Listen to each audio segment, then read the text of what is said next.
Bonjour les amis et soyez les bienvenus dans une nouvelle vidéo sur votre chaîne Barça Mania. Barça Mania vous permet de rester toujours bien informé sur les news du FC Barcelone. Abonnez-vous pour suivre toute l'actualité du Barça. On y va! Even when you feel low, you can still go. Even when you feel slow, you can still go.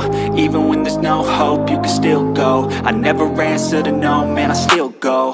Go, go, go, go, go, go, go, go, go, go, go, go, yo, go, go, go.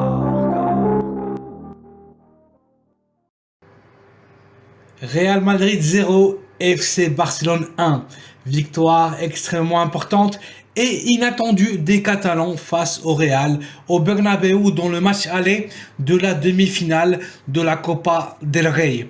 Résultat impensable à l'avance en sachant que les Barcelonais jouaient sans Andreas Christensen, Pedri, Ousmane Dembélé et Robert Lewandowski. Un vrai miracle a été œuvré à Chamartín et le Barça a énormément souffert pour remporter la victoire. Trop de récompenses, objectivement parlant, pour une équipe ultra défensive qui a relancé à son identité une nouvelle victoire cette saison avec un seul petit but marqué et en laissant de côté le tiki-taka pour embrasser le catenaccio à l'italienne. Certes, on a atteint à nouveau la gloire en battant l'éternel rival sur son terrain, mais ce chemin n'est pas le sentier à suivre. Les Catalans ont fait un grand pas pour atteindre la finale de la compétition, mais l'image et le jeu sont inquiétants. Si le Barça, dans un mois, joue de la même façon au Camp Nou face aux Madrilènes, on sera tout simplement éliminé. Au Bernabéu, le Barça a couru dans tous les sens jusqu'à l'épuisement. Mais offensivement, le bilan est catastrophique. Heureusement que dans le match retour, on aura récupéré Pedri, Ousmane Dembélé et Robert Lewandowski. Sans eux, cette équipe devient médiocre. Les deux uniques points positifs de la rencontre, le résultat et la confirmation que les Barcelonais ont une défense incroyable.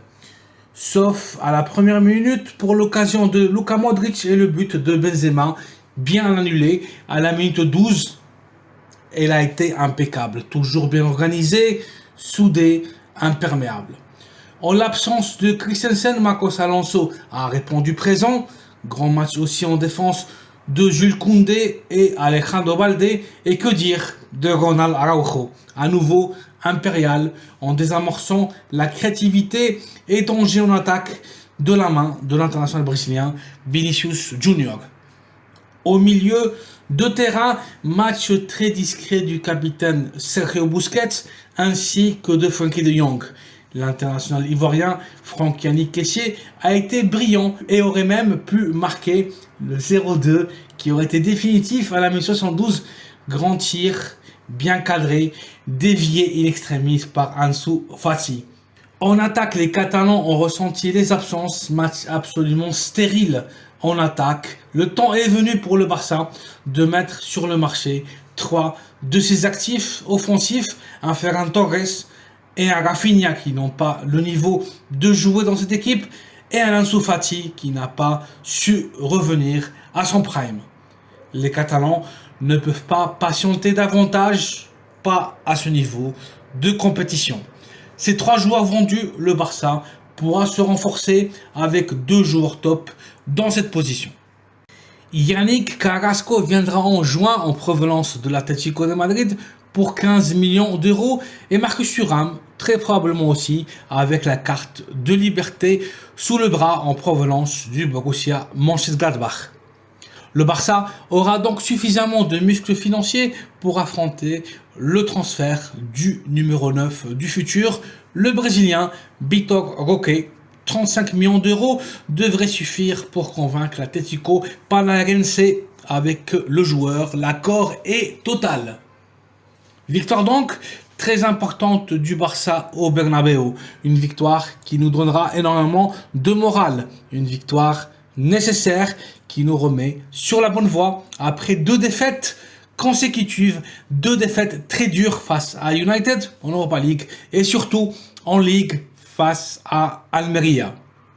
Le Barça a su capitaliser le but contre son camp de Militao à la 25e minute de jeu. On n'a pas su contrôler le match, on a mal joué, mais si une chose l'équipe de Xavi sait faire, c'est se montrer toujours compétitive, peu importe les circonstances et les difficultés.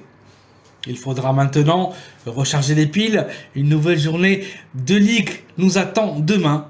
Le Barça affrontera Valence au Camp Nou avec le devoir de remporter les 3 points en jeu et continuer sa vitesse de croisière vers le titre cette saison.